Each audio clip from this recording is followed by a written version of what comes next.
Recomeçando, então, dando uma pausa, quero dizer que talvez vocês ouçam música no fundo da gravação. É que Barra Velha, que é a cidade que nós moramos, é na região, no litoral norte de Santa Catarina. Barra Velha também está comemorando mais um ano de emancipação política hoje. Então a festa tá forte, o povo está comemorando o aniversário da cidade. Então eu parei sobre que o passado ilumine o futuro, como um sol neste céu tão sutil. É importante a gente pensar toda a beleza de Dom Feliciano, todo o envolvimento que as pessoas têm pela cidade, como as pessoas vivem na cidade no interior. O povo do interior vai para a cidade fazer as suas obrigações, enfim, e vive normalmente, quer dizer, existe uma simplicidade, não tem protocolo. E o povo da cidade respeita esse movimento e sente falta dele, quer dizer, final de semana, quando a cidade não recebe o povo rural, a cidade fica meio vazia. Então, inclusive, há uma falta, uma estranheza nisso, né?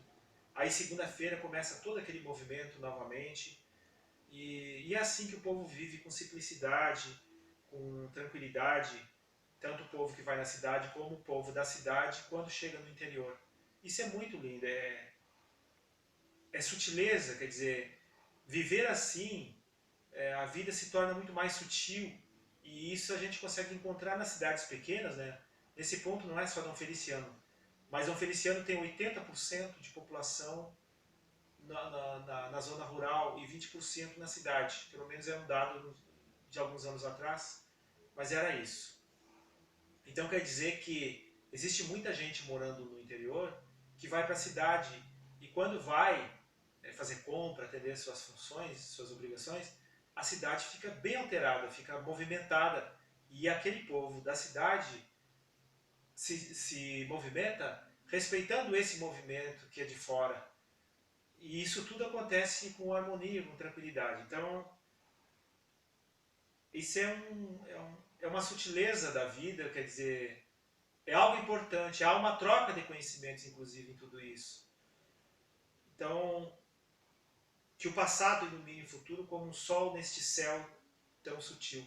Que esse passado nos fortaleça, que a gente encontre sempre as respostas para construir o presente e se lançar para o futuro, com base nesse passado, na coragem dos nossos ancestrais, construindo toda essa história, porque a história não é construída, ela vai se fazendo nesse momento, e nós temos essa responsabilidade de contribuir com essa construção desde aquele começo. É como se fosse um grande prédio que está num pavimento X, que é o pavimento que nós estamos vivendo agora, que terão outros pavimentos de agora em diante, né, para o futuro. Que o progresso não mate a beleza deste chão polonês do Brasil.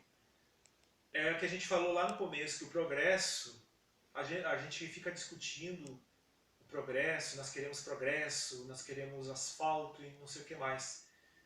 Tudo bem, tem coisas que são necessárias realmente, mas o progresso ele precisa vir acompanhado de entendimento, de evolução moral, de evolução espiritual, porque senão ele vira destruição.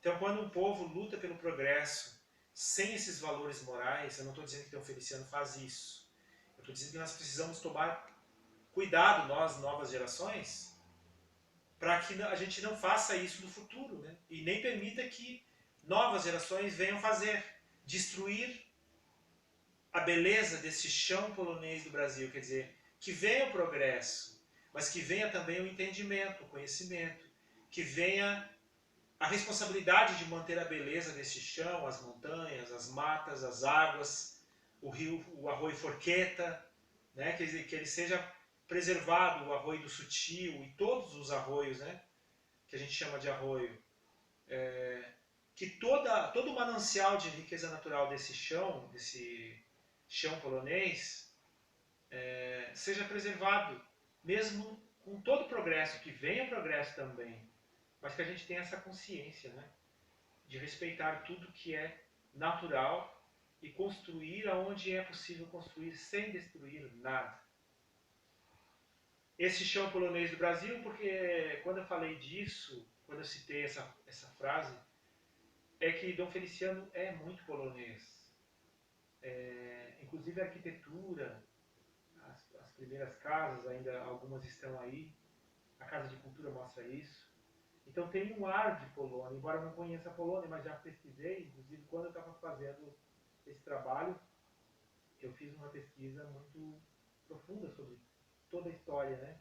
E existe essa semelhança, e sem falar nos costumes, né? Porque entrar em Dom Feliciano, a gente se sente num lugar diferente.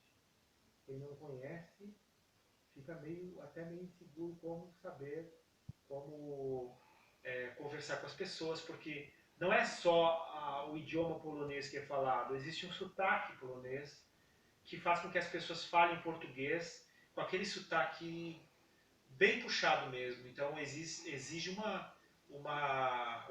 um esforço de quem não está acostumado com isso, né? A entender o que está dizendo. E muitas vezes as pessoas falam português com sotaque e falam palavras polonesas no meio disso. E isso é bacana também. Então, é um chão polonês no Brasil. Viva o povo que herdou essa terra. Agora, eu quero dizer o seguinte: quem preparou essa terra é quem ganhou a terra do governo, quer dizer, os poloneses.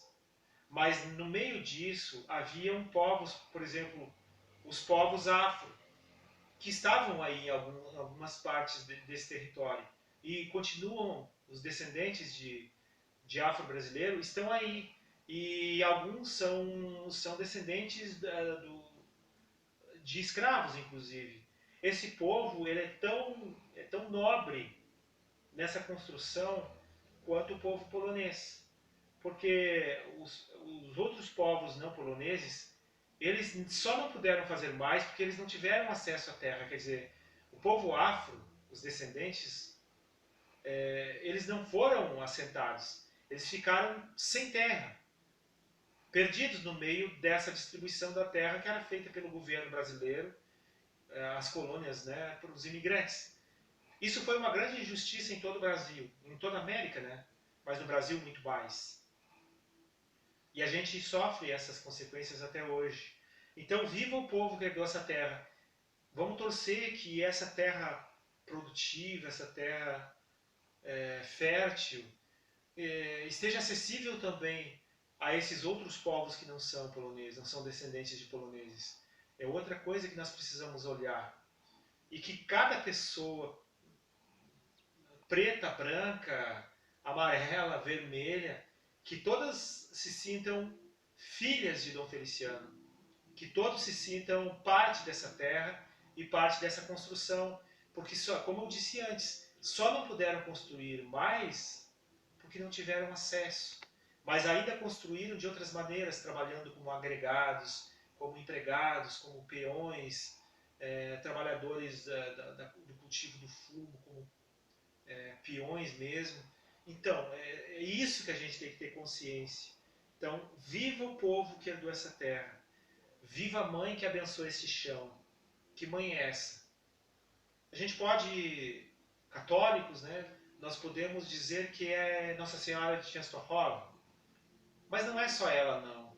A Mãe Natureza, até a Mãe Terra, né? Porque a Mãe Terra, ela guardou um lugar especial para que esse povo começasse uma nova história, quer dizer, superasse aqueles lutos, aquela dor toda que traziam do seu país, que vivia um momento muito crítico naquele período.